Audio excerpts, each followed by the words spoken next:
가을 이제 좀 이렇게 쌀쌀해진다. 추우면 뭐를 좀 필요로 하죠? 다른 사람들의 저는 온기를 좀 필요로 하는 것 같은데. 근데 내 옆에 누군가 없다. 라 그러면 가을 타는 그런 기분을 느끼게 만들 것 같습니다. 그래서 항상. 그래서 그렇게 가을에 많이. 안녕하세요. 내부자들입니다. 안녕하세요. 매년 날씨가 이렇게 쌀쌀해지면 기분이 다운되고 무기력해지진 않나요? 겨울잠 자는 것처럼 잠이 들지는 않으실까요? 그렇다면 계절성 우울증일 수 있습니다. 진짜 우리 가스라이팅 당해온 것 같아. 사계절은 좋은 거다. 매년 이맘때 되면은 우울해진다, 무기력해진다라고 오시는 분도 꽤 많고요. 오랫동안 진료 보시던 분들이 잘 지내다가도 또 안 좋아진다. 뭔가 이유는 모르겠고 요즘 스트레스 받는 일도 없는데 밖에 나가기가 되게 힘들고 뭔가 잠도 너무 많이 자고 겨울잠 자는 것 같다라고 해서 예전 의무 기록을 보면 딱 매년 이맘때 그런 경우들이 꽤 있죠. 특히 요즘에 좀 많이 뵙게 되는 것 같아요. 요즘 시즌이 날씨도 점점 추워지고 활동량도 좀 줄어드는 그런 계절이어서 그런지 최근 들어서 좀 우울하다라고 하신 분들 말씀 들어보면은 생각해보면은 매년 이쯤이 좀 안 좋았던 것 같다라고 하는 경우들도 있고요. 또 이제 기존에 진료하시던 분들도 뭔가 혹시나 해가지고 여쭤보면은 이런 식의 패턴이 있는 경우들이 꽤 있더라고요. 그래서 차트 이렇게 보다가 작년에도 그러셨네? 재작년에도 그러셨네? 해서 매년 요 무렵에 그러신데 하면은 이렇게 생각해서 진짜 그러네요. 네, 라고 좀 알아채르시는 그런 경우도 좀 있습니다.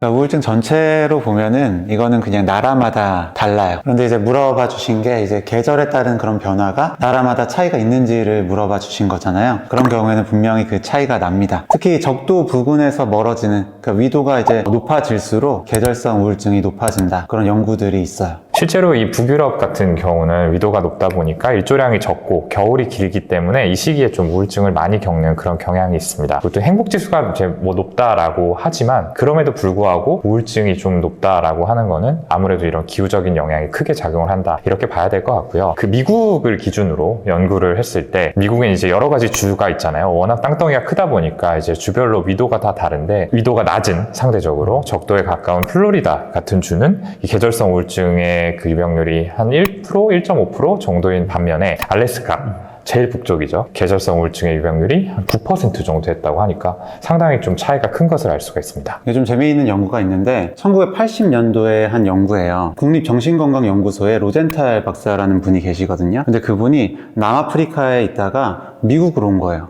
겨울 시즌만 되면 우울해졌다가 다시 봄철만 되면 이제 나아지는 그런 경험을 이제 반복을 한 거죠. 그래서 내가 남아프리카에 있을 때는 안 그랬는데 왜 이제 미국에 오니까 이럴까? 그 원인을 이제 생각을 해본 거죠. 그랬더니 일조량이 적어져서 그런 게 아닐까. 여기서 시작을 해서 연구를 진행을 했습니다. 실제로 이제 그것과 관련된 결과들이 나왔고 빛을 줬더니 이런 우울 증상이 나아지는 걸 확인을 하면서 일조량이 정말로 이런 우울 증상과 관계가 있구나 라는 걸 밝혔죠. 이런 비슷한 이야기는 진료실에서도 정말 많이 듣죠. 정말 예민하신 분들은 장마철 시기에도 일조량이 줄어드니까 기분이 훅 떨어지기도 하고요. 겨울 되면 확실히 해가 늦게 뜨고 또 일찍 지고 일조량이 줄어드는 게 느껴지니까 기분이 그냥 이유 없이 떨어집니다. 그래서 정말 한국에 계신 분들 중에서도 이런 계절성 우울증이 심한 분들은 겨울 되면은 그냥 동남아시아 쪽 가서 지내시는 분들도 있고 미국에 이제 북쪽에 좀 있는 분들도 겨울 되면은 마이애미나 캘리포니아 텍사스 같은 곳에 가서 지내야지 안 그러면 살 수가 없다. 그런 사람들 꽤 많다라는 분들도 되게 많이 계세요. 제가 본 연구에서는 주로 공격성하고 관련이 높다라는 결론이 있었습니다. 다 겪어보시니까 아시겠지만 날씨가 더우면 짜증이 나잖아요. 그렇죠. 화가 나고 이제 습도도 이제 올라가고 하면 불쾌지수가 이제 올라가니까 사소한 일에도 화가 나고 하는데 실제로 이런 부분들이 연구로 확인이 됐다라고 해요. 겨울철 우울증이랑 이제 여름철 우울증이 그런 특징이 있는데 방금 여름철은 이렇게 짜증이 되게 늘어나고 불안하고 초조하고 입맛이 떨어지고 이런 게 특징이라고 한다면 겨울철 우울증일 때는 되게 무기력하고 재밌는 게 없어지고 기분도 저하되고 잠도 많이 오고 그리고 먹는 거 특히 어떤 이제 탄수화물이 많이 땡기고 이런 게 특징일 수 있습니다. 그러니까 마치 정말 그 겨울잠 자는 그런 느낌이에요. 저도 실제로 환자분들한테 종종 말씀을 드리는 게 아니 사람도 결국은 생명체고 동물들이나 식물들이 겨울이 되면은 활동량이 줄어들고 축 처지는 것 우리가 굉장히 당연하게 여기면서 우리는 왜 365일 똑같은 펑션을 내야 된다고 생각하시는 거냐라는 말씀을 드릴 때가 있거든요. 어떻게 보면은 지극히 자연스러운 현상인 것 같아요. 그런데 현대 사회는 이런 걸 좀 봐주지가 않는 거죠. 일정하게 유지해야 돼 이런 게 있는 거죠. 다 하는 사람들도 있는데 너 왜 못해? 네가 게으른 거지. 네, 이제 계절성 우울증 같은 경우에는 족도 부근이 더 낮은 건 맞는데 사실 전체 우울증으로 보면 꼭 그렇지는 않고요. 이제 그런 역학 조사를 했을 때 이 우울증 자체는 남성보다 여성이 더 많고 어떤 사회 경제적 상태를 봤을 때 못 사는 나라보다는 오히려 이제 고소득을 가진 그런 나라에서 더 높다 이런 연구 결과들이 있긴 하거든요. 위치에 따라서 우울증 빈도 자체가 뭐 그렇게 어떻게 다른지 전체적으로 나온 그런 연구 결과는 없는 걸로 봤습니다. 그 원자인들 입장에서는 이렇게 해가 많은 곳 아니면 없는 곳 혹은 뭐 사계절 뚜렷한 한국 어디가 좀 나으실 것 같으세요? 아, 저희가 살기예요. 저는 캘리포니아를 선택하겠습니다. 캘리포니아는 몇 달 지내본 적이 있었는데 그 일관된 기후가 그리고 되게 짜증나는 느낌이 덜하거든요. 똑같이 더워도 숨 막히지 않고 그게 아마 살고 있는 사람들의 여유 있는 성격에도 영향을 주지 않을까라는 생각이 솔직히 들었어요. 다른 이유가 있으신 건 아니실까요? 뭐 여러 가지 이유가 있죠. 저는 하와이를 고르겠습니다. 네. 진짜 너무 좋은 곳이었어요. 저는 사실 이제 평상시에 여행을 좋아하기 때문에 항상 어디로 여행을 갈까 이런 것들을 이제 생각을 하는데 여행지로 가고 싶었던 곳들은 좀 북쪽 지역들이었거든요. 핀란드라든지 노르웨이, 아이슬란드 이런 데 한번 가봐야 되겠다 이런 생각을 했는데 막상 내가 살아야 할 곳을 고른다라고 하면은 그런 데는 조금 너무 칙칙할 것 같은데 좀 뭔가 좀 기분이 다운될 것 같은데 이런 생각이 자연스럽게 드네요. 저도 뭐 마찬가지인데 너무 우리나라 얘기를 안 하면 안 될 것 같은 사계절 라이팅을 당한 저로서는 그냥 계속 그 캘리포니아에 있다 보면 이게 날씨가 좋은지 안 좋은지 잘 못 느낄 것 같기도 하고 여행 다니면 되지. 그렇긴 해.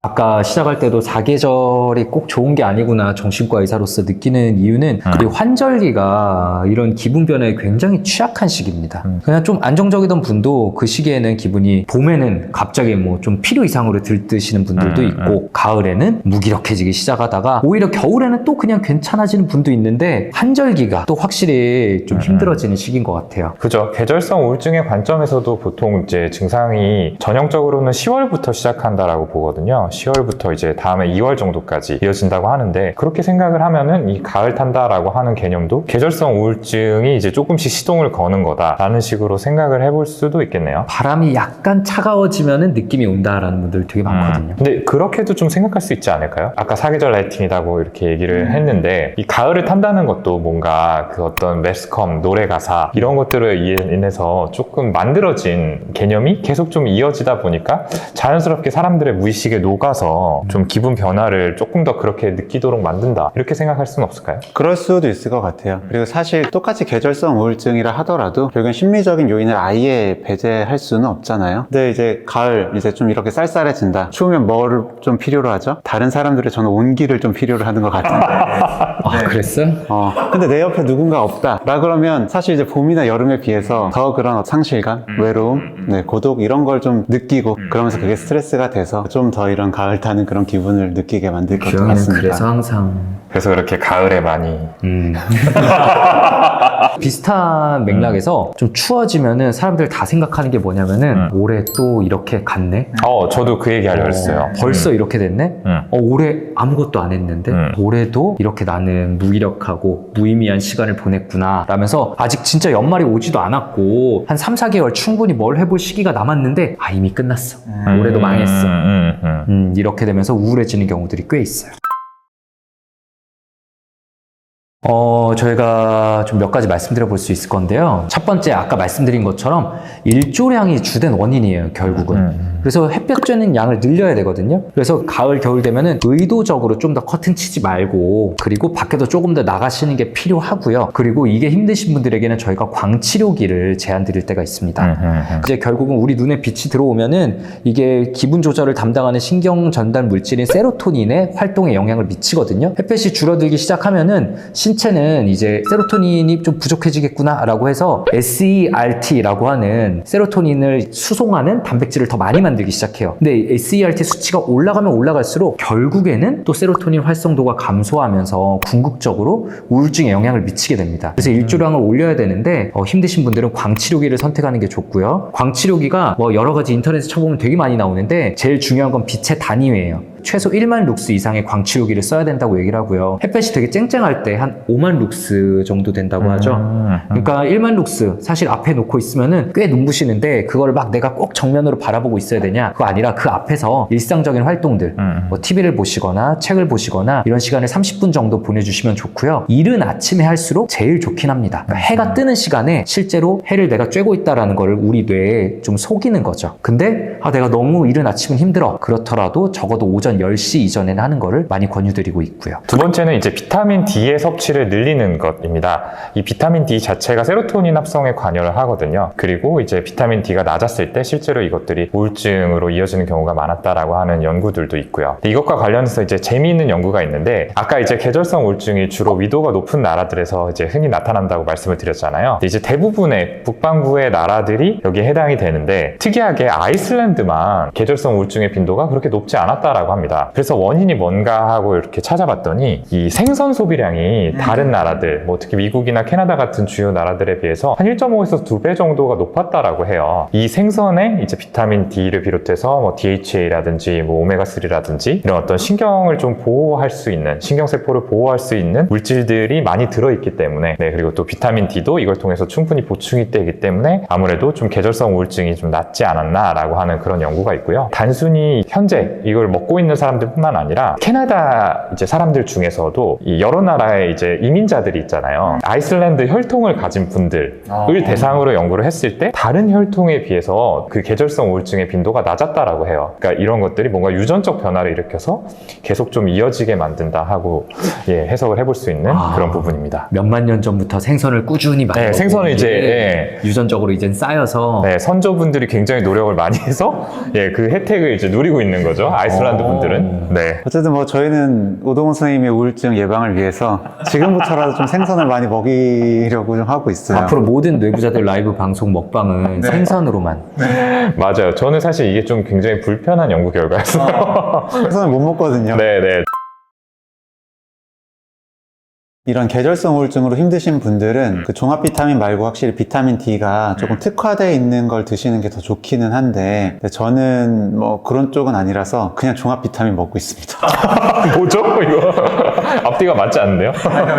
저는 계절성 우울증은 아니니까. 마지막 그 세 번째는 받아들이는 겁니다. 이게 참 뭐 좀 힘든 이야기일 수도 있는데요. 이제 이렇게 위도가 높은데도 계절성 우울증이 그렇게 높지 않은 그런 곳이 있습니다. 이제 노르웨이 북부의 트롬세 지역인데요. 여기도 이제 왜 이렇게 계절성 우울증이 높지 않을까 연구를 좀 했더니 다른 데보다 더 이 자체를 좀 받아들이려고 한대요. 그러니까 날씨 추워지고 뭐 햇빛 못 받으면 어떡하지? 이거 원래 하던 것도 못하고 나는 힘들어질 텐데 이게 아니라 이제 햇빛이 줄어들어도 할 수 있는 것들에 더 이제 포커싱을 했다는 거죠. 그러면서 좀 더 즐기려는 자세로 하니까 그래서 좀 이렇게 낮은 결과가 아닐까라고 하거든요. 항상 나의 기분을 좀 일정하게 만들어야 돼 라고 사실 얘 너무 힘드니까 더 그렇게 생각을 하실 수도 있지만 그게 정말로 힘든 일이잖아요. 그리고 이제 그렇게 생각을 하는데 안 되면 더 좌절스럽거든요. 좀 이제 나아지기 위해서 뭐 광치료든 비타민 D든 이런 부분들을 할 수는 있지만 어느 정도 좀 안 되는 부분도 있다는 걸 받아들이고 또 그럼에도 좀 하실 수 있는 그런 부분들에 더 집중하셨으면 좋겠습니다. 계절의 변화를 우리가 뭐 당연한 거라고 생각하는 것처럼 거기에 따른 기분의 변화도 뭐 자연스럽게 찾아올 수 있는 거다.